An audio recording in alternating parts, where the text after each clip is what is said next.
नमस्कार, मैं गायत्री व्यास। कहते हैं अगर दिल सही तरीके से धड़कता है तो मानो हम जिंदा है, मगर ये दिल तभी धड़क सकता है जब वहां तक अच्छा ब्लड पहुंचता है, और ब्लड तभी अच्छा होता है और तभी अच्छे तरीके से दिल तक पहुंचता है जब हम खाना अच्छा खाते हैं। और खाना तभी हम अच्छा खा सकते हैं जब हमारे दांत बड़े मजबूत और स्वस्थ रहें। दांतों पर हम हमेशा थोड़ा सा कम तवज्जो देते हैं। हम सोचते हैं सुबह ब्रश कर लिया ना, बस हमारे दांत अच्छे हैं।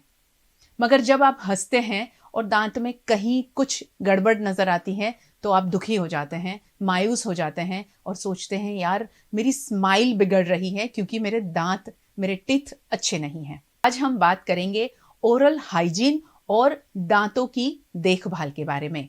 कैसे कर सकते हैं दांतों की देखभाल और हमारी खूबसूरत स्माइल को, जब बीच में से हमारे सुंदर से सफेद टीथ झांकते हैं, दांत अच्छे दिखते हैं तो हम ज्यादा खूबसूरत लगते हैं। इस मुद्दे पर बात करने के लिए हमारे साथ जुड़ी है आज डॉक्टर पूजा परमार, जो डेंटिस्ट है। आपका बहुत बहुत स्वागत है। Thank you. नमस्ते। नमस्ते। Pooja Aastha dental clinic and implant centre से हैं। कई सालों से, करीब करीब 16 साल से वो प्रैक्टिस कर रही हैं और उनके पास में बहुत ज़्यादा नॉलेज है हमारी खूबसूरत स्माइल को, सुंदर से दांतों के बीच से सामने वाले को एक अच्छा मैसेज कैसे हम दे सकते हैं। तो आज बहुत सारी बातें हम करने वाले हैं। हमारे साथ बने रहें क्योंकि आपके मन में जितने भी सवाल हैं हमारे टीथ को लेकर, ओरल हाइजीन को लेकर, ये सारे सवाल मैं आपकी ओर से उनको करने वाली हूँ। तो बने रहें हमारे साथ। सबसे पहला सवाल, ओरल हाइजीन क्या है और क्यों ज़रूरी है? क्या इम्पोर्टेंट है हमारे जीवन में ओरल हाइजीन की? गायत्री जी, ओरल हाइजीन जो है वो सिर्फ दांतों की देखभाल नहीं है। ओरल हाइजीन मतलब आपके मुंह के अंदर, यानी कि आपके मसूड़े, आपके दांत, आपके गालों के अंदर की जो चमड़ी है वो, आपकी जुबान और ऊपर तालवा, ये सब कुछ मिलकर पूरी ओरल कैविटी बनती है। तो सिर्फ दांतों की देखभाल करना तो जरूरी है ही, लेकिन उससे कहीं ज्यादा जरूरी है कि पूरा मुंह आपका साफ और स्वस्थ रहे। इसीलिए हम ओरल हाइजीन की बात करते हैं। ओरल हाइजीन इसलिए जरूरी है क्योंकि मुंह वो पहली जगह है जहां आपका निवाला पहुंचता है हाथों के बाद, राइट? और आपके शरीर का प्रवेश द्वार ही आपका मुंह है। तो जो भी खाना अंदर जाता है उसके पाचन की क्रिया सबसे पहले मुंह में शुरू होती है। ये बात बहुत कम लोग जानते हैं कि मुंह में पाचक रस भी होते हैं जो हमारे सलाइवरी ग्लैंड्स, यानी कि लाड़ ग्रंथि जिन्हें हम कहते हैं, उनमें से पैदा होते हैं। और जो हम खाते हैं उसका डाइजेशन यानी पाचन क्रिया मुंह से ही शुरू हो जाती है। उसका दूसरा स्टेप है ठीक से चबाना। आपने सुना होगा बचपन से हमें कहा जाता है ठीक से चबा के खाओ, ठीक से चबा के खाओ। वो इसलिए कहा जाता है ताकि खाना अगर अच्छे से चबाएंगे तो उसकी पाचन क्रिया ज्यादा आसान होती है पेट के लिए। इसीलिए स्वस्थ दांत, स्वस्थ मसूड़े और उतनी ही स्वस्थ आपकी जुबान और अंदर की चमड़ी का होना जरूरी है। इसलिए आजकल के जमाने में जब हम डेंटिस्ट की बात करते हैं या डेंटल हाइजीन की बात करते हैं तो उसे हम थोड़ा ब्रॉडर पर्सपेक्टिव देकर ओरल हाइजीन कहते हैं, क्योंकि पूरा ही मुंह आपका उतना ही जरूरी है, ना सिर्फ दांत। जी, ओरल हाइजीन में क्या क्या शामिल होता है? जैसे आपने थोड़ा सा जिक्र किया, बट अगर उसको थोड़ा सा अच्छे तरीके से समझाना चाहें आप तो क्या कहेंगे? जैसे कि मान लीजिए ब्रश करना सभी को पता है कि हमें हर रोज ब्रश करना चाहिए। जो थोड़े ज्यादा अवेयर लोग हैं वो दिन में 2 बार ब्रश कर लेते हैं, लेकिन बहुत कम लोग हैं जो आजकल जुबान भी साफ करते हैं। जब हम छोटे थे तो हमें समझाया जाता था और हमारी आगे की जनरेशन तो अच्छे से उलिया करके जुबान को साफ किया करते थे। आजकल के बच्चे अगर आप देखेंगे तो टंग क्लीनिंग का कॉन्सेप्ट धीरे धीरे लुप्त होता जा रहा है, लेकिन एक्चुअली ये बहुत जरूरी है क्योंकि आपकी जुबान पे सबसे ज्यादा बैक्टीरिया होते हैं पूरे मुंह में। इसलिए कई बार हमारे यहाँ भी जब पेशेंट आते हैं और हमें कहते हैं कि मुंह से बदबू आती है तो ऑफ कोर्स सबसे पहले हम दांत और मसूड़े चेक करते हैं, लेकिन उसके बाद का स्टेप होता है उनकी जुबान चेक करना। क्योंकि कई बार आपकी जुबान पर भी कीटाणुओं का जो मेला लग जाता है उसकी वजह से भी काफी इश्यूज हो जाते हैं। मसूड़ों का भी स्वस्थ होना बहुत ज्यादा जरूरी है क्योंकि मसूड़े जैसे कि जड़ें हैं आपके दांतों की, वो आपके दांतों को पकड़ के रखते हैं अच्छे से। तो अगर मसूड़े अच्छे रहेंगे तो दांत भी स्वस्थ और ज्यादा मजबूत रहेंगे। मसूड़े जैसे जैसे ढीले पड़ते हैं, अगर उनमें कोई रोग आ जाता है जैसे कि पायोरिया, तो फिर धीरे धीरे करके वो आपके दांतों को भी नुकसान करते हैं। ओके, दांतों की कॉमन समस्या के बारे में अगर हम बात करें तो वो कौन कौन सी है? हमारे देश में अगर देखा जाए, इंडिया में सबसे कॉमन समस्या है पायोरिया की, यानी कि मसूड़ों की समस्या। और दूसरे नंबर पे आता है डेंटल कैविटीज, यानी कि दांतों में सड़न। ये दो इश्यूज हैं जो सबसे ज्यादा हमारे देश में देखे जाते हैं। दोनों ही का जो ताल्लुक है वो सबसे ज्यादा है अच्छे से ब्रश करने से। क्योंकि हमारे देश में because of the wide variety of economy, बहुत सारे लोग ऐसे हैं जो ठीक से ब्रश नहीं करते, नहीं कर पाते या अफोर्ड नहीं कर पाते। प्लस बहुत सारे लोग ऐसे भी हैं जो अनएजुकेटेड हैं, पुअर हैं, जिन्हें पता ही नहीं है कि ठीक से ब्रश क्यों करना चाहिए और कैसे करना चाहिए। तो इस वजह से ये दो जो प्रॉब्लम है, समस्याएं, वो सबसे ज्यादा देखी जाती हैं हमारे देश में। पायोरिया यानी मसूड़ों का गलना, जिसे बहुत नॉर्मल भाषा में कहते हैं मसूड़े सड़ गए या मसूड़े खराब हो गए हैं। तो मसूड़े नॉर्मली पिंकिश कलर के होने चाहिए, लेकिन बहुत सारे लोगों के लाल पड़ने लगते हैं। उसकी सबसे पहली साइन जो आप आमतौर पे देख सकते हैं वो है मसूड़ों से खून निकलना। नॉर्मली बहुत सारे लोगों को लगता है कि ब्रश करते वक्त अगर थोड़ा सा खून निकलता है तो इट्स ओके, लेकिन ये सबसे पहला स्टेप है पायोरिया का। तो अगर किसी भी पॉइंट पे आपने ये देखा कि ब्रश करते समय मसूड़ों से खून निकल रहा है या फिर सेब खाते वक्त मसूड़ों से खून निकल रहा है, तो ये सारे चीजें पायोरिया की तरफ इशारा करती हैं। मुंह से बदबू आना, ये एक और बहुत बड़ा सिम्टम है पायोरिया का। एक चीज जो नेगेटिव कह सकते हैं पायोरिया के बारे में वो है कि इसमें कभी दर्द नहीं होता, एक्सेप्ट कि जब आप लास्ट स्टेज पे पहुंच जाए। इसीलिए पायोरिया को आइडेंटिफाई करना नॉर्मल लोगों के लिए कभी कभी मुश्किल हो जाता है। उन्हें पता ही नहीं होता कि मुंह में पायोरिया की समस्या है, क्योंकि दर्द नहीं होता। जब तक दर्द नहीं होगा आप डॉक्टर के पास जाएंगे नहीं, या फिर आप उस पर ध्यान नहीं देंगे। तो पायोरिया में दर्द नहीं होता, लेकिन ये खून निकलना, मुंह से बदबू आना, ये सारे साइंस और सिम्टम्स हैं जो पायोरिया की तरफ इशारा करते हैं। और ये सब कॉमन है, बहुत कॉमन है। ज्यादा पेशेंट यही आते हैं। जी, सबसे ज्यादा आते हैं। इनफैक्ट पेशेंट आते हैं किसी और समस्या को लेकर, लेकिन जब हम उनका मुंह चेक करते हैं तो सबसे कॉमन जो हम देखते हैं वो है पायोरिया की बीमारी। किसी ना किसी स्टेज पे देखने को मिलती है। उसके काफी सारे स्टेजेस हैं, 1 to 4, लेकिन एटलीस्ट फर्स्ट स्टेज तो बहुत सारे लोगों में हम देखते ही हैं। और आमतौर पे अगर आप भी डेंटिस्ट के यहाँ जाएंगे तो बहुत आसानी से डेंटिस्ट आपको कहेंगे कि एक बार मुंह की सफाई भी करवा लीजिए। तो वो जो दांतों की सफाई है वो तब करने की जरूरत पड़ती है जब पायोरिया का पहला स्टेज आप ऑलमोस्ट पहुंच गए हैं। जी, आपने जो ब्रश की बात की कि बहुत हमारे वहाँ पॉपुलेशन बहुत है, एजुकेशन की कमी है, तो जो दातुन का एक ट्रेंड था जो आज भी कई जगह पर अभी भी इस्तेमाल में है, उसके बारे में कुछ बताइए। दातुन मेरे हिसाब से सबसे बेस्ट है। अरे वाह। मैं बहुत स्ट्रांगली ये मानती हूँ कि हमारे भारत की जो परंपरा है, जो शास्त्रों से चली आ रही है, वो एक्चुअली सबसे ऑथेंटिक था। और आज की तारीख में भी अगर आपके पास इतना समय और इतने रिसोर्सेज है कि आप दातुन कर सके, तो उससे बेहतर और कुछ भी नहीं है। दातुन बहुत सारी तरह के होते हैं, जैसे नीम का दातुन, मिसवाक का दातुन, बहुत सारे अलग अलग तरह के मिलते हैं। लेकिन आजकल प्रॉब्लम ये है कि ये सिर्फ हमारे सिटी के मार्केट में या किसी भी शहर के बहुत ही जिसे हम कहते हैं कि वहाँ का रूरल एरिया है, वहीं पे देखा जाता है। तो दातुन करना बहुत ही अच्छा है, क्योंकि उसमें से जो रस निकलता है वो रस आपके मसूड़ों और दांतों, और जैसे मैंने कहा पूरा ओरल हाइजीन, वो मेंटेन करने में दातुन बहुत काम लगता है। तो दातुन डेफिनेटली अगर आप कर सकते हैं तो बहुत अच्छा है।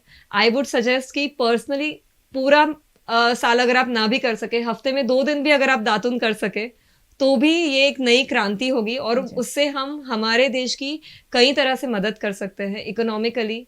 बहुत सारे लोग हैं जो इन छोटी छोटे कामों पर निर्भर भी करते हैं, तो उससे हमारे देश की परंपरा को भी आगे बढ़ाया जा सकता है, क्योंकि एक्चुअली दिस वाज ऑथेंटिक। अब हम नीम वाला पेस्ट यूज करते हैं, लेकिन अगर हम नीम का दातुन यूज करेंगे तो उससे बेहतर तो कुछ भी नहीं हो सकता। आपने कहा कि अर्बन एरिया में ये अवेलेबल नहीं है, ये भी वजह है कि हम दूर हो गए। एग्जैक्टली। नीम का पेड़ तो होता है घर के आंगन में या कहीं पर भी, जी तो वो तो ले सकते हैं, उसमें से कुछ एक जी डाली तोड़ के जी कर बिल्कुल सकते ले सकते हैं, ले सकते हैं, कर सकते हैं। उसको धो के साफ करके आप बिल्कुल यूज कर सकते हैं। हैं? जी। At least once in a while भी अगर लोग करने लगे तो उससे आपको खुद महसूस होगा over a period of time कि कितना फर्क पड़ता है, खासकर आपके मसूड़ों की हेल्थ में।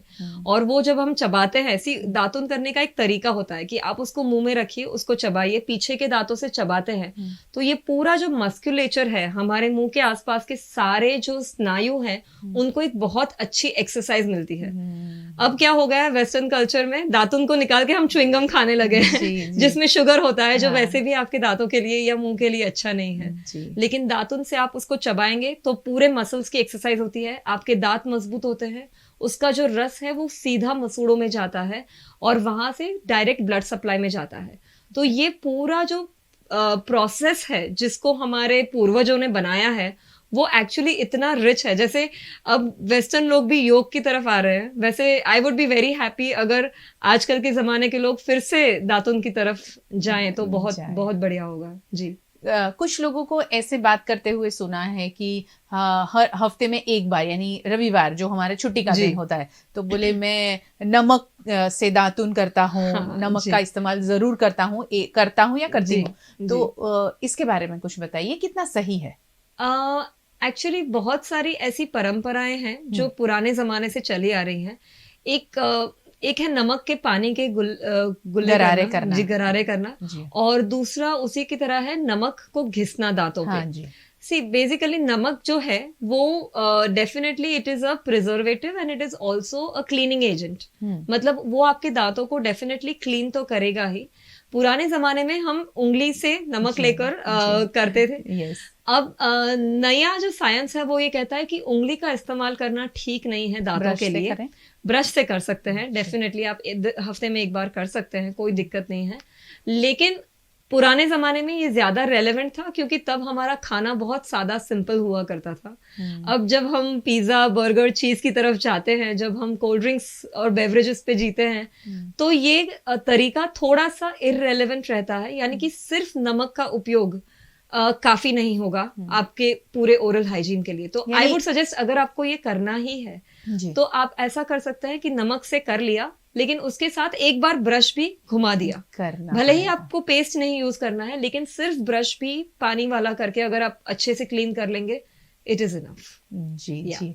तो रविवार छुट्टी का दिन ये बड़ा अच्छा होता है कि आप ब्रश करने से पहले एक बार ब्रश से ही नमक से आप अगर अपने दांतों की सफाई करते हैं तो बड़ा अच्छा रहेगा, खूबसूरत स्माइल लगेगी।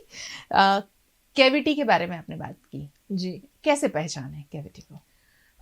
कैविटी सबसे ज्यादा लोगों को पता चलता है जब उनको दांत में दर्द होता है। कुछ खाना खाया, खासकर मीठा खाने पर जब दांत में दर्द होता है तो लगता है कि अरे कुछ गड़बड़ है।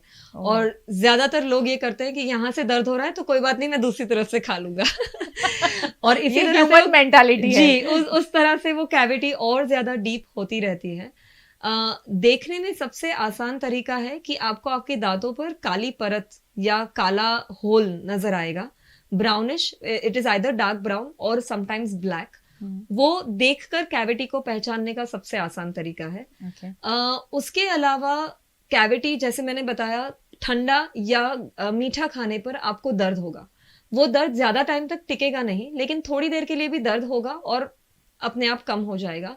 ये भी एक साइन है कि आपको कैविटी डेवलप हो रही है। जी। जैसे ही इस तरह का कभी भी पेन हो, उसे निग्लेक्ट ना करें। ये नहीं कि चलो कोई बात नहीं, मैं जब छुट्टी होगी तब जाऊंगा, मैं 2 महीने बाद चला जाऊंगा, दिवाली आ रही है मैं दिवाली में डेंटिस्ट के पास चला जाऊंगा। जब भी आपको ये तकलीफ हो आप तुरंत ही जाइए, क्योंकि कैविटी आगे बढ़ती ही रहेगी। तो जितनी जल्दी आप उसका ट्रीटमेंट करवाएंगे, वो ट्रीटमेंट शॉर्ट टर्म मतलब टाइम में थोड़ा कम लेगा वक्त आपका, और आपका खर्चा भी बच जाएगा। जितनी कैविटी ज्यादा डीप होगी उसकी ट्रीटमेंट ज्यादा इलेबोरेट होती है। मतलब छोटी सी कैविटी है, हमने फिलिंग कर दी और दांत ठीक हो गया। जैसे जैसे वो कैविटी आगे बढ़ेगी हमें उसमें रूट कैनाल ट्रीटमेंट करना होगा। कभी कभी इतने खराब दांत हो जाते हैं कि फिर दांत को निकालने के अलावा हमारे पास और कोई ऑप्शन नहीं होता है। तो मैं सबसे यही कहूंगी कि जब भी आपको ऐसा लगे कि मुझे दांत में जरा सा भी दर्द है, तकलीफ है, एक तरफ से चबाने में दिक्कत हो रही है, तो प्लीज तुरंत ही अपने डेंटिस्ट के पास जाएं। जी, और हमारे वहाँ जो डेंटिस्ट बैठे हैं उनके पास भी आप जा सकते हैं। Most welcome. क्योंकि जिनके पास में ऐसी सारी जो सोच है, वहाँ पर बात करने से भी उस सोच से आप बाहर निकलोगे। और पूजा जिस तरह से बता रही हैं कि आप अगर थोड़ी सी परेशानी में डॉक्टर के पास चले जाते हैं तो वो परेशानी बढ़ने से तो रोक ही सकते हैं बिल्कुल, बिल्कुल। और जल्दी से ठीक हो जाएंगे। आपने वैसे तो पायरिया के बारे में बताया, मगर अगर आम व्यक्ति उसको समझना चाहे कि हाँ ये तकलीफ है तो ये पायरिया है, कैसे पता लगाएंगे? तो जैसे कि मैंने बताया कि खून निकलना सबसे कॉमन है जी। दूसरा एक थोड़ा एडवांस स्टेज में काफी लोगों को लगता है कि उम्र बढ़ने के साथ दांतों का हिलना बहुत कॉमन बात है। जैसे हम बूढ़े होंगे हमारे दांत निकल जाएंगे, लेकिन एक्चुअली दांतों का स्ट्रक्चर इस तरह से कुदरत ने हमें दिया है कि पूरी जिंदगी, मतलब अगर आप 100 साल जीते हैं तो 100 सालों तक भी आपके सारे दांत इंटैक्ट नॉर्मल रह सकते हैं। तो कुदरत ने तो हमें ये प्रोविजन दिया हुआ है, लेकिन हम उसका ठीक से ध्यान नहीं रख पाते हैं। तो आगे के स्टेज में दांतों का हिलना is one more stage ahead in pyorrhoea. सबसे पहला जो साइन एंड सिम्टम है वो तो खून निकलना और मुंह से बदबू आना, ये दो सबसे कॉमन है। और अभी तो कोविड की वजह से हम मास्क पहनते हैं तो बहुत कम लोगों को ये बदबू का भी एहसास होता है। लेकिन अगर आपको सबसे कॉमन जो हम देखते हैं वो है ब्रश करते समय खून निकलना।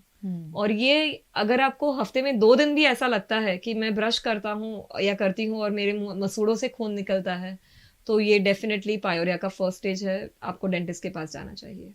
ये बहुत सिंपल सी बात है कि इतना आपको हो रहा है तो आपको डॉक्टर के पास जाना जरूरी है।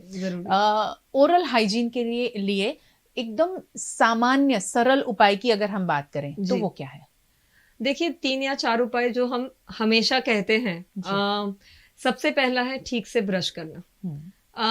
अब ब्रश का मतलब लोग सबसे पहले हमें यही कहते हैं कि कौन सा ब्रश, कौन सा पेस्ट यूज करें।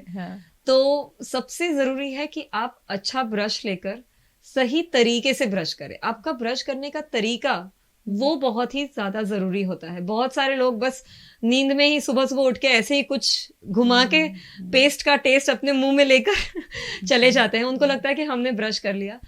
एक्चुअली रात को ब्रश करना बहुत ज्यादा जरूरी है, क्योंकि पूरे दिन आपने जो कुछ भी खाया है वो आपके मुंह में कहीं ना कहीं चिपका हुआ रहता है। तो रात को अगर आप ब्रश करके सोएंगे तो वो नींद का समय, जब आप 6 या 8 घंटे की नींद लेते हैं, उस वक्त वो बैक्टीरिया आपके दांतों को खराब नहीं करेंगे। नॉर्मली कैविटी कब होती है? जब रात में खाना रह गया मुंह में, आप मुंह बंद करके सो गए। अब रात को तो कोई एक्टिविटी नहीं होती, ना हम बोलते हैं, ना हम खाते हैं, ना हम पानी पीते हैं ज्यादा। तो उस वजह से उस वक्त वो बैक्टीरिया को बहुत समय मिल जाता है कि वो अच्छे खासे काम कर ले आपके दांतों पर, और सुबह तक इतना एसिड सिक्रीशन कर ले कि दांतों में कैविटी शुरू हो जाए। तो रात को ब्रश करके सोना आपके दांतों और मसूड़ों दोनों के लिए बहुत ज्यादा जरूरी है। हम बच्चों से लेकर बड़ों तक सबसे कहते हैं कि रात को ब्रश करना ज्यादा जरूरी है सुबह से, क्योंकि सुबह हम ब्रश सिर्फ फ्रेश होने के लिए करते हैं ज्यादातर लोग, और सुबह बहुत सारे लोग बहुत जल्दी में होते हैं, ऑफिस जाने की जल्दी, काम पे जाने की जल्दी, स्कूल में जाने की जल्दी। तो सुबह तो या तो नींद में करते हैं या जल्दी में करते हैं, लेकिन रात को आप वक्त निकाल के 3 से 4 मिनट अच्छे से ब्रश करेंगे तो वो बहुत अच्छा रहेगा। दूसरा, जैसे मैंने कहा, जुबान को क्लीन करना बहुत जरूरी है। तीसरा है आप क्या खाना खाते हैं। देखिए हमारा खाना जो है ना, वो न सिर्फ आपके पूरे शरीर के लिए इम्पोर्टेंट है, उतना ही इम्पोर्टेंट आपकी ओरल हाइजीन के लिए है। ज्यादा मीठा, ज्यादा स्टिकी फूड ना खाएं, यानी कि चीज है, ब्रेड है, जो चीजें ज्यादा स्टिक होती हैं आपके दांतों के साथ, chocolates, all these things will stick to your teeth, that is not recommended. दूसरा है ज्यादा मीठा नहीं, क्योंकि शुगर जो है जितना आपको पसंद है उससे कहीं ज्यादा बैक्टीरिया को पसंद है। तो शुगर को वो एसिड में कन्वर्ट करते हैं जो आपके दांतों में कैविटीज बनाते हैं। तो जितना हो सके मीठा कम खाएं। अगर आपको मीठा खाना ही है तो उसको खाने के बीच में खा लें। यानी बहुत सारे लोग हैं जो खाना खत्म होने के बाद अच्छे से फिर आधे घंटे के बाद आइसक्रीम लेके बैठते हैं या पुडिंग लेके बैठ जाते हैं और फिर मीठा, या फिर बीच में खाते हैं। जैसे कि 5 बजे मुझे भूख लगी तो मैंने एक लड्डू या पेड़ा खा लिया, तो वो गलत है, क्योंकि उसके बाद आप और कुछ नहीं खा रहे। अगेंस्ट दैट, अगर आप खाने के साथ ही मीठा लेते हैं तो आपने उसके बाद शायद थोड़ा चावल खा लिया या रोटी खा ली, तो वो शुगर जो है वो आपके दांतों पे ज्यादा देर तक नहीं जैसे रहेगा। हम गुजरातियों की आदत होती है जी, कि बिल्कुल, खाने के साथ ही मीठा खाते हैं हम, बाद में नहीं। एग्जैक्टली तो वही है कि हमारी जो परंपराएं चली आ रही हैं, जी। स्टिक टू दोज, ज्यादा कुछ अलग करने की कोशिश ना करें। और बहुत जरूरी है कि आप फाइब्रस और विटामिन सी से भरपूर खाना लें। यानी कि संतरे हैं, वो बहुत अच्छे हैं आपके दांतों के लिए। विटामिन सी वाली कोई भी चीज, नींबू, संतरे, मौसम्बी, ये सभी बहुत अच्छे हैं। दूसरा है जामुन, जो फ्रूट जाम्बू का होता है, that is very good for your बारिश टीथ। में ज्यादा जी आता है। जी, वो सीजनल है, कभी कभी मिलता है, जी। लेकिन जब भी मिले आपके दांतों के लिए बहुत अच्छा रहता है। और फाइब्रस खाना, यानी ऐसा खाना जिसको आपको चबाना पड़े, raw food, that is very good for your teeth. क्योंकि जैसे मैंने कहा, न सिर्फ वो आपके दांतों को साफ करेगा, आपके मुंह के सारे स्नायुओं को भी अच्छी खासी एक्सरसाइज मिल जाएगी। तो आप किस तरह का खाना खाते हैं वो भी जरूरी है। रात को सोते समय बहुत सारे बच्चों को आदत होती है रात को दूध पी के सोते हैं। ये एक और बहुत गलत आदत है। तो रात को सोने से पहले आपका मुंह अच्छे से साफ होना चाहिए। तो अगर छोटा बच्चा है जो खुद ब्रश नहीं कर पाता रात को, एटलीस्ट मेक श्योर कि वो दूध पीने के बाद थोड़ा पानी पी ले या कुल्ला कर ले। कम से कम उसके मुंह में वो दूध ना रहे, क्योंकि वो फिर से कैविटीज क्रिएट करेगा। और एक इम्पॉर्टेंट बात जो हम हमेशा कहते हैं ओरल हाइजीन के लिए, हर 6 से 8 महीने में प्लीज सी योर डेंटिस्ट। एक डेंटल विजिट कर लीजिए, ताकि अगर कुछ छोटा मोटा भी है मुंह में तो आपका डेंटिस्ट वो देखकर, उसको पहचान कर तभी ट्रीट कर पाएंगे। अगर आप दर्द होने की राह देखेंगे, तो जैसे मैंने कहा पायोरिया है जिसमें दर्द होता ही नहीं है, तो सोचिए कितना आगे बढ़ जाएगा जब तक आप डेंटिस्ट की मुलाकात लेंगे। तो it is very much recommended कि 6 से 8 महीने में एक रेगुलर डेंटल विजिट आप कर लीजिए। कम से कम एक चेकअप करवा लीजिए। छोटी मोटी कोई तकलीफ है तो तभी पता चल जाएगी। जी, बहुत बड़ा खर्चा हो दांतों की ट्रीटमेंट के लिए, इससे बेहतर आप हर 6 महीने में जाएंगे तो आई थिंक बहुत आसान हो जाएगा। आपने कहा कि कॉमन बात है, लोग पूछते हैं कि टूथपेस्ट और टूथब्रश कौन सा इस्तेमाल करें। ये तो मैं जरूर पूछूंगी, उसके बारे में बताइए। पेस्ट के बारे में ऐसा है कि बहुत सारे लोगों को, क्योंकि मीडिया, टीवी, एडवर्टाइजमेंट्स हमें यही दिखाती है कि ये पेस्ट। जी।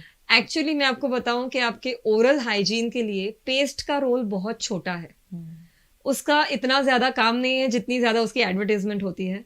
काम मेनली आपके ब्रश का है और आपके ब्रशिंग टेक्निक का है, यानी आपके हाथ और आपका ब्रश, ये दो सबसे ज्यादा जरूरी है आपके अच्छे दांतों के लिए।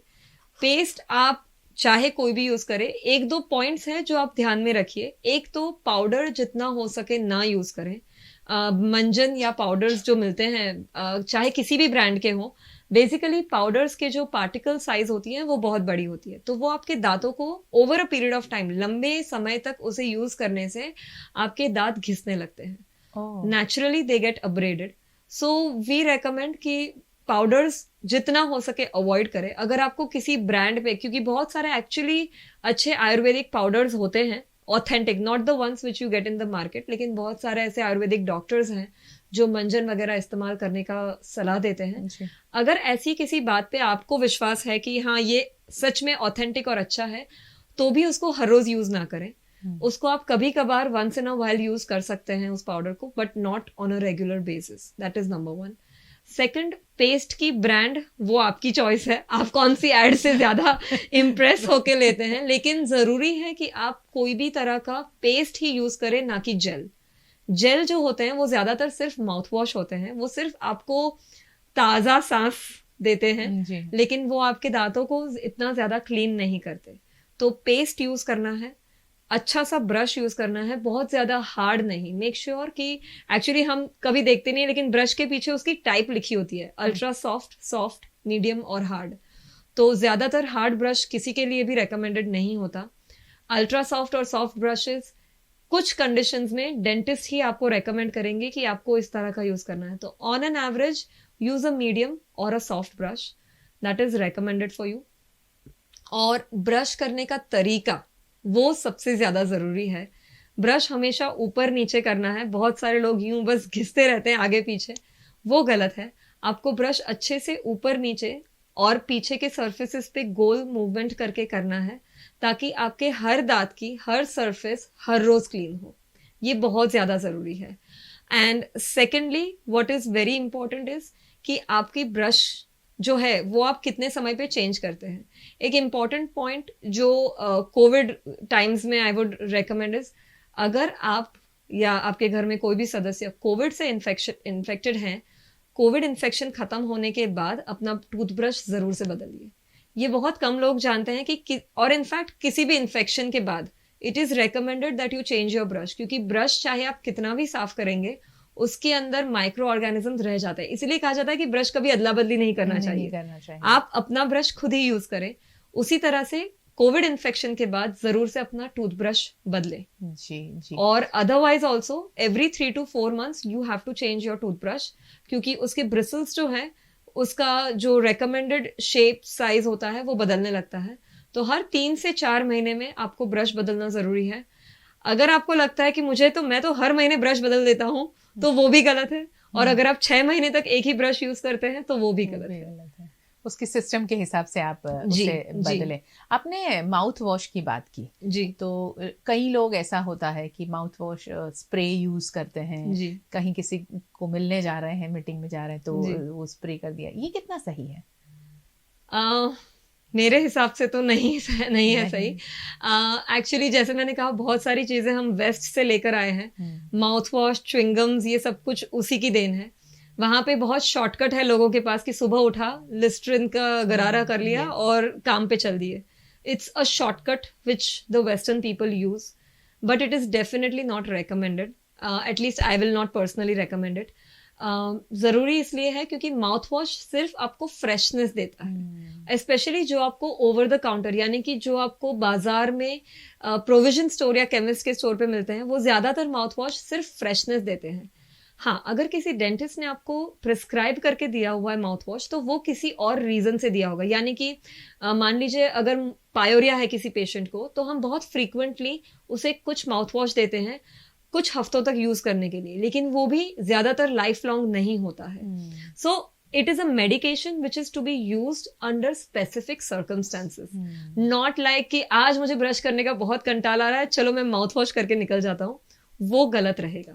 सो mouth wash is not a regular thing. And most important, mouth wash आपके टूथब्रश या टूथपेस्ट को रिप्लेस नहीं कर सकता। बिल्कुल नहीं कर सकता। टूथपेस्ट का लोगों का ऐसा होता है कि इतनी ज्यादा ले ली या जोरासी ले ली कि भाई ज्यादा लंबी चले टूथपेस्ट, ये जो सोच होती है, तो उसके कितनी क्वांटिटी में टूथपेस्ट लेनी चाहिए, उसके बारे में बताइए। बहुत ही अच्छा सवाल है। बहुत जरूरी है कि जिस तरह से एडवर्टाइजमेंट में दिखाते हैं ना कि पूरे ब्रश पे आपने टूथपेस्ट लगाई, वो सबसे गलत तरीका है। पेस्ट एक्चुअली सिर्फ इतनी सी, यानी कि एक मटर का दाना जितना होता है, छोटा वाला, बड़ा वाला नहीं, मटर के दाने जितनी पेस्ट एक एडल्ट को चाहिए, और एक छोटे बच्चे को मूंग के दाने जितनी paste. That's the only quantity that is needed. यानी जिन लोगों के घरों में इतनी ज्यादा पेस्ट आ जाती है, एक्चुअली आपको पूरे साल में 3 या ज्यादा से ज्यादा 4 टूथपेस्ट की जरूरत होती है, उससे ज्यादा नहीं। एक्चुअली तो 3 इनफ है for a family, but you can say 4, not more than that. तो अगर आप बहुत ज्यादा पेस्ट यूज कर रहे हैं, यानी कि आप सिर्फ उसके जो झाग बन रहा है उसका मजा ले रहे हैं, उससे आपके दांत ज्यादा स्वस्थ या ज्यादा साफ नहीं होने वाले। जैसे मैंने पहले भी बताया, आपके दांतों को ब्रश करने का तरीका वो सबसे ज्यादा इंपॉर्टेंट है, पेस्ट सेकेंडरी। जी। और उन्होंने जो नापिया बताया है वो बड़ा अच्छा बताया है जी, कि दाना मूंग का छोटे बच्चों के लिए और मटर का दाना छोटा वाला वो बड़े हम सब के लिए जी। ये एक उसका मेजरमेंट भी बड़ा अच्छा बताया है। जी बिल्कुल जी। और वैसे भी दांतों के साथ में कोई भी प्रकार से गैर जिम्मेदाराना व्यवहार बहुत ही गलत होगा, क्योंकि सारा दारोमदार, मैडम ने जो शुरुआत की वो ही बहुत सही शुरुआत थी कि हमारे पूरे शरीर में यानी अगर कोई जगह है कुछ अंदर जाने की तो वो यही है। जी। हमारा मुंह है, हमारे अच्छे खूबसूरत टिथ है जहां से हम खाना खाते हैं। आपने मुझसे पूछा कि स्प्रे करके लोग कई बार जाते हैं। जी। उसका एक बहुत बड़ा रीजन ये होता है कि उन्होंने कुछ ऐसा खाया होता है जिससे मुंह में बदबू आती है। तो जैसे कि लहसुन है, प्याज है, ये सारी चीजें ऐसी है कि अगर आपने कच्ची खाई है तो आपके मुंह से कुछ तरह की स्मेल आती है। उसको शायद इरेडिकेट करने के लिए, कुछ मीटिंग्स के लिए या किसी से मिलने के लिए आप ये स्प्रे यूज करते हैं, आई वुड से एक आध बार once in a while it's okay, लेकिन nothing can replace brushing. Also एक और बात थी कि जब आप ऐसा कुछ खाते हैं, बहुत ज़रूरी है कि आप कुल्ला कर लीजिए। इनफैक्ट आपके हर खाने के बाद, यानी आपके ब्रेकफास्ट, लंच, डिनर, अगर आपने बीच में चाय भी पी है तो उसके बाद भी अच्छे से गार्गल करना बहुत ज़रूरी है, ताकि उसी वक्त मुंह से जितनी भी चीज़ें चिपकी हुई हैं वो तभी के तभी निकल जाएंगी। निकल जाए। जी। कितना अच्छा लगे जब हम कुछ भी खाए पिए और फिर फौरन कुल्ला करें, तो एक अलग सी फ्रेशनेस आती है। जी, वो वो भी natural होती है। हाँ, और जी। वो भी एक आपको सपोर्ट करती है फ्रेश रहने के लिए। Exactly. तो ये आदत बहुत ज्यादा जरूरी है। टोबैको की बात करेंगे हम। जी। अभी जितने भी लोगों को, यानी टोबैको की जिनको आदत है, जी। उनके दांत हम देखते हैं बड़े बुरे से लगते हैं, उनका मुंह ओपन नहीं होता है, ऐसे हालात चल जी। रहे हैं, बहुत सारे लोग ऐसे दिख रहे हैं। तो उसका नुकसान, उसके खराब परिणाम और उससे छुटकारा कैसे पाया जाए, ये सभी के बारे में कुछ बताइए। टोबैको अनफॉर्चुनेटली हमारे देश में एक बहुत बड़ी रियलिटी है, जिसको बहुत कम लोग इसके बारे में बात करते हैं। मुझे लगता है कि जितने भी लोग तंबाकू खाते हैं उन सबको पता है कि इससे क्या होता है। जी। मुझे नहीं लगता कि हमारे देश में इतनी ज्यादा ऐसी पब्लिक है जिसको नहीं पता। सभी को पता है कि क्या होता है, लेकिन फिर भी इससे हम बात करने से कतराते हैं, इससे दूर रहने से भी उतने ही कतराते हैं। तो सबसे पहली बात, तंबाकू, जर्दा, खैनी, गुटखा, ये सब भाई बहन ही है। तो ऐसा नहीं है कि तंबाकू से ज्यादा और किसी और से कम नुकसान होगा, इन सभी से काफी ज्यादा नुकसान होता है। तो अगर कोई ये कहता है कि मैं तो तंबाकू नहीं खाता, बस मैं तो सुपारी खाता हूँ, या फिर मैं तो हर रोज बस खैनी खाता हूँ, तो समझ लीजिए कि फिर भी आप उसी रास्ते पे चल रहे हैं जिस तरफ आपको टोबैको लेके जाएगा। जी। एक तो सबसे पहली बात ये थी। दूसरी बात ये है, तंबाकू से मुंह में तो काफी बुरा असर होता ही है, यानी कि जैसे आपने बताया कि आपके दांतों का रंग बदलने लगता है, मुंह का खुलना काफी हद तक कम हो जाता है। और इसका सबसे बड़ा कारण यह है कि टोबैको का जो रस है, वो रस आपके गाल के अंदर की चमड़ी, जिसको हम अंदर से म्यूकोजा, ओरल म्यूकोजा कहते हैं, उसके पूरे फाइबर्स को खत्म कर देती है। तो जो उसकी इलास्टिसिटी है, जिससे मुंह खुलता है और बंद होता है, उस इलास्टिसिटी को खत्म कर देती है। इसीलिए लंबे समय तक जब आप ऐसी किसी भी पदार्थ का सेवन करते हैं, तो उसकी वजह से आपका मुंह खुलना कम हो जाता है। कभी कभी तो ऐसे भी लोग होते हैं जो निवाला नहीं ले पाते, सिर्फ चम्मच से खा सकते हैं, या फिर सिर्फ स्ट्रॉ से लिक्विड ले सकते हैं। ओरल कैंसर तो डेफिनेटली एक बहुत बड़ी समस्या है ही, जिसका जड़ तंबाकू में या जर्दा, खैनी, गुटखा में है।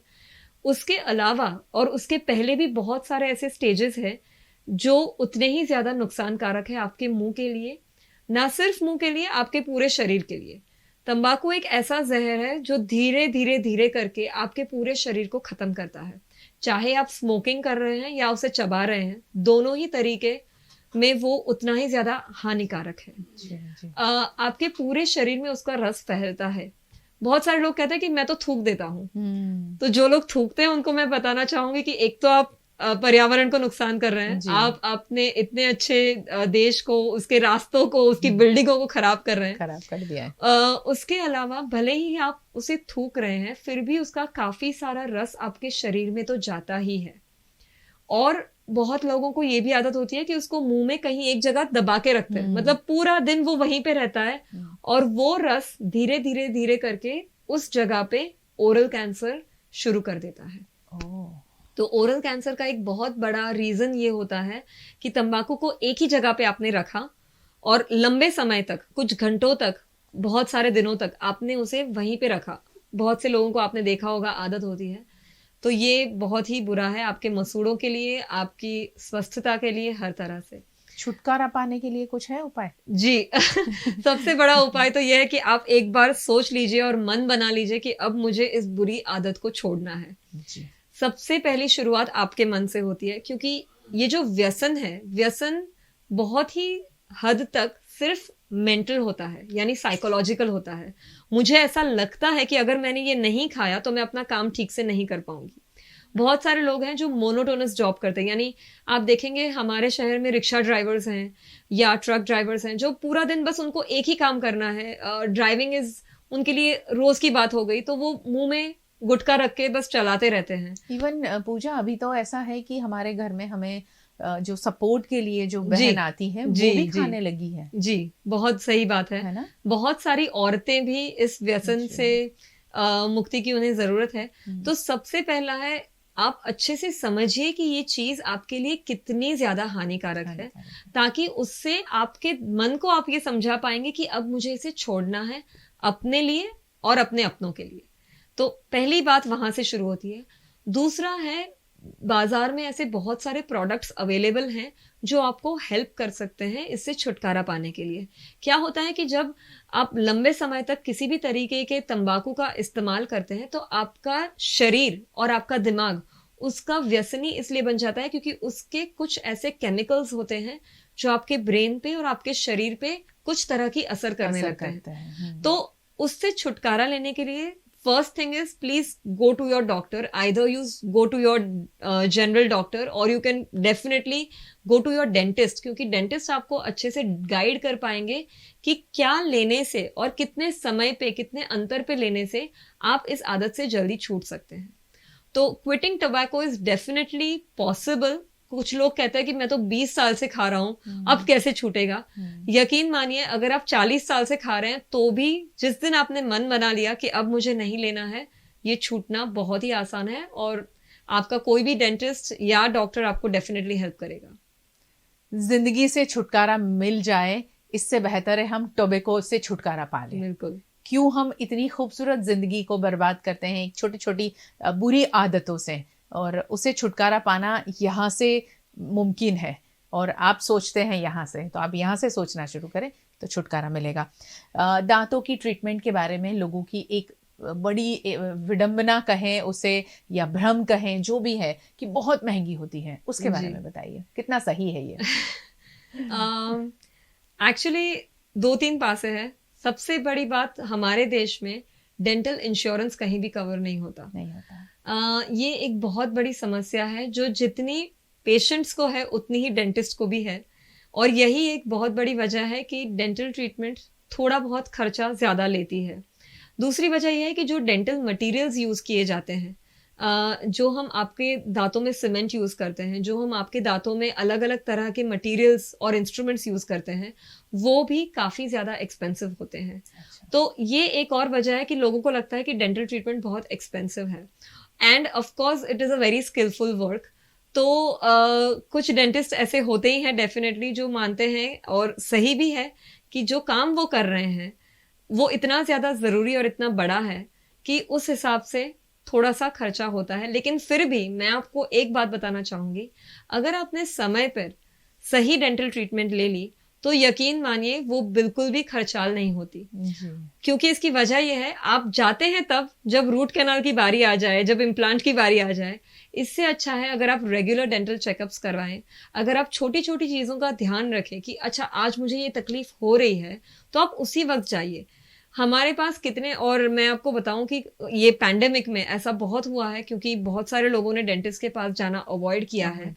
तो 2 साल से 3 साल से वो लोग कोई दर्द लेकर बैठे हुए हैं, और अब आना शुरू हुआ है। स्पेशली सीनियर सिटीजन्स जिनको घर से निकलने की मनाही थी और वो खुद भी थोड़े डरे हुए रहते थे तो नहीं जाते थे, अब जब वो आते हैं तो इतना सारा मुंह में जमा हो गया है, इतनी सारी ट्रीटमेंट जमा हो गई है कि definitely it becomes a little not only expensive, लेकिन उनका वक्त भी ज्यादा जाता है। जो चीज हम नॉर्मली 1 या 2 सिटिंग में खत्म कर पाते अगर वो रेगुलर आते, अब क्योंकि वो 2 साल के बाद आ रहे हैं, उसी के लिए हमें उन्हें 6-7 बार बुलाना पड़ता है। तो ये भी है कि आपका वक्त और आपका पैसा दोनों बचाने के लिए बेहतर होगा कि आप थोड़ा सा वक्त निकाल के रेगुलर डेंटल चेकअप करवाएं। ट्रीटमेंट के बारे में बताया कि महंगी क्यों है, मगर पेनफुल कितनी है दांतों की ट्रीटमेंट? आप मेरे पास आएंगे तो बिल्कुल पेनफुल नहीं। जितना सॉफ्टली पूजा बता रही है, हो सकता है कि पेनफुल नहीं होगी। नो दैट वाज, लेकिन एक्चुअली पेनफुल नहीं है। इनफैक्ट मैं आपको बताऊं, अगर आप, मुझे नहीं पता अगर आपने कभी भी डेंटल पेन का सामना किया है, लेकिन जिन लोगों ने किया है मैं उन्हें पूछना चाहूंगी, आपका डेंटल पेन जो है ना वो एक्चुअली ज्यादा होता है, ना कि डेंटल ट्रीटमेंट का pain. The treatment is not painful, it is the dental pain. यानी जब दांत सड़ता है और वो जो दर्द करता है, रात को सोने नहीं देता, आधी रात को उठ के कभी कभी हमें भी कॉल्स आते हैं कि इतना ज्यादा दर्द हो रहा है कि सो नहीं पा रहे, बर्दाश्त नहीं कर पा रहे, बैठ भी नहीं पा रहे, सो भी नहीं पा रहे। तो ये जो है आपका डेंटल पेन वो ज्यादा खराब है, ना कि treatment. Treatment in fact is almost painless. Painless इसलिए क्योंकि अब तो नई टेक्नोलॉजी इतनी अच्छी आ गई है कि जब हम मुंह में इंजेक्शन भी लगाते हैं पेशेंट को पता नहीं चलता। हमारे यहाँ 4.5 साल 5 साल के बच्चे आते हैं, ट्रीटमेंट खत्म हो जाती है, उन्हें पता भी नहीं चलता। So the treatment is not painful, it is the pain which is painful. और जितना आप उसको अवॉइड करेंगे वो पेन बढ़ता है। मतलब आज मान लीजिए मैंने सिर्फ मीठा खाया और मुझे थोड़ा सा दर्द हुआ और मैंने उसको अवॉइड किया, 2 महीने तक मैं उसको अवॉइड करते रही, उसके बाद वो उस पॉइंट पे आएगा कि वो मुझे रात को सोने नहीं देगा। और फिर मैं डेंटिस्ट को जाके क्या बोलूंगी, मुझे इतना ज्यादा दर्द हो रहा है कि मैं क्या बताऊं। लेकिन वो ऑलरेडी मैंने 2 महीने 6 महीने उसको डिले किया है, तब जाके अब मेरा शरीर जवाब दे रहा है, अब मेरा दांत जवाब दे रहा है कि भाई कुछ करो, छोटे से पेन में तुम मुझे लेके नहीं गए, अब मैं ज्यादा दर्द दे रहा हूं तुम्हें ताकि तुम मुझे डेंटिस्ट के पास लेके जाओ। जी, तो 2 चीजें हैं इससे कि आपका पेन भी कम होगा और खर्च भी कम होगा अगर आप समय पर जांच करवाते रहें दांतों की, और कुछ तकलीफ है तो फौरन डॉक्टर के पास जाए, डेंटिस्ट के पास जाए। और पूजा जैसे डेंटिस्ट होंगे तो मजा ही आ जाएगा। पूजा, आखिर में क्या सलाह दोगे लोगों को जो बहुत आसानी से अपना सके? वैसे बहुत सारी चीजें आपने बता दी है कि हमें ओरल हाइजीन के लिए क्या करना चाहिए, मगर आखिर में क्या संदेश है आपका? मेरा संदेश सबसे यही है कि भले ही आप मास्क पहने, लेकिन आपकी स्माइल, चाहे आप मास्क पहने या ना पहने, उतनी ही ज्यादा इंपॉर्टेंट है। आपके दांतों की हेल्थ उतनी ही ज्यादा इंपॉर्टेंट है। और जैसे कि मैंने शुरुआत में कहा, जो आपका मुंह है वो आपके पूरे शरीर का आईना है। ठीक है, आपने बहुत सारे लोगों को देखा होगा कि जो बुढ़ापे में ठीक से खाना नहीं खा पाते, उनकी पाचन क्रिया भी खराब होती है, उनकी ओवरऑल हेल्थ भी डिटीरियोरेट होती है। पायोरिया की वजह से ये देखा गया है कि आपके कुछ तरह के हार्ट प्रॉब्लम्स भी बढ़ते हैं, क्योंकि पायोरिया के बैक्टीरिया आपके हार्ट के ऊपर भी उतना ही खराब इफेक्ट करते हैं। तो मेरा कहना बस सबसे यही है कि प्लीज अपने दांतों का ध्यान रखिए। जितना आप अपने मुंह का, या जितना आप ये देखते हैं कि मैं कितनी सुंदर दिख रही हूँ, उतना ही ध्यान रखिए कि आपके दांत सच में स्वस्थ कितने हैं। ना सिर्फ सुंदर, लेकिन स्वस्थ मुंह होना बहुत ज्यादा जरूरी है। और यकीन मानिए बहुत आसान भी है। सिर्फ आपको थोड़ा सा वक्त निकालना है। जो आप दिन में सारी क्रियाओं के लिए इतना सारा वक्त निकालते हैं, दिन में 4-5 मिनट अच्छे से ब्रश कर लीजिए। खाना खाने के बाद एक सिंपल सा जो पानी आप पीने वाले हैं उससे कुल्ला कर लीजिए। ये छोटी छोटी चीजें हैं। दिन में चाय कॉफी का सेवन थोड़ा जितना कम कर सकें उतना करें। इन सब चीजों से आपके दांत ज्यादा लंबे समय तक रहेंगे, आपके साथ रहेंगे। और कुदरती दांत जितना अच्छा और कुछ भी नहीं होता, चाहे साइंस टेक्नोलॉजी कितना भी बढ़ जाए, लेकिन आपके कुदरती दांत को जितना आप बचा सके उतना जरूर से बचाएं। रेगुलर डेंटल विजिट जरूर करें। थैंक यू सो मच पूजा, बहुत अच्छी बातें की आपने। थैंक यू सो और स्पेशली खूबसूरत दांतों के लिए पूजा के खुद के ही बहुत खूबसूरत दांत है।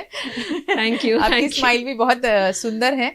माना कि माधुरी दीक्षित जैसी स्माइल हमारी नहीं हो सकती, मगर हम जैसे हैं वैसी खूबसूरत स्माइल के हकदार तो हम हैं। बिल्कुल, हर एक को भगवान ने इतने खूबसूरत दांत, इतने खूबसूरत हेयर, इतनी खूबसूरत आंखें, सब कुछ दिया है। हम सारी चीजों का ख्याल करते हैं।